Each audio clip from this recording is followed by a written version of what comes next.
হ্যাঁ বলুন। মদন দাস, মদন রায়। হুম, আমার সমবয়সী, সমবয়সী, একই সালে হয়েছি। একই সালে। 1900 কত সাল ছিল সে সময়? 1300 কত? ও বাংলার। হ্যাঁ 1300 বোধ হয় 7 না। যাই হোক যাই হোক, আচ্ছা তারপরে ওনার ছেলে আসছেন কলকাতায়। ওনার ছেলে কি করেন? একটা ডাক্তারি, একটা ডাক্তারি, একটা জজ। জজ। দুজনাই আরোগ্য দীর্ঘায়ু, যুগ যুগ জিও। হ্যাঁ আচ্ছা, যিনি জজ তার নাম কি? সে বড় না ছোট? সেই বড়। সে বড়, সে জজ। জজের নাম কি? সুকুমার তো। হ্যাঁ, সুকুমার সুকুমার রায়। রায়।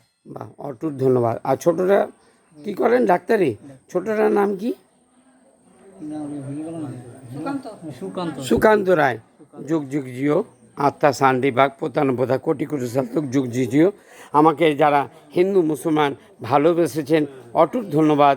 দোহালিয়া শ্রী শ্রী রামকৃষ্ণ আশ্রমের পক্ষ থেকে স্বামী সচ্চিদানন্দ মহারাজি সমস্ত দেশবাসীকে হার্দিক অভিনন্দন স্বাগত করতে হয়। জয় হিন্দ, জয় ভারত। আপনাদের যদি এই চ্যানেলটি ভালো লাগে, লাইক করবেন, শেয়ার করবেন ও সাবস্ক্রাইব করবেন। আমার যদি কোনো কিছু বলা ভুল ত্রুটি হয়ে থাকে, বা কোনো কিছু, মানুষ মাত্র তো ভুল হতেই পারে, আমার যদি কোনো কিছু ভুল ত্রুটি হয়ে যায়, পৃথিবীর সমস্ত মানুষ আমাকে ক্ষমা করবেন। খবরটি আপাতত এখনকার মতো শেষ হলো। জয় মা, জয় মা, জয় মা, জয় মা। 5 হতে নাই।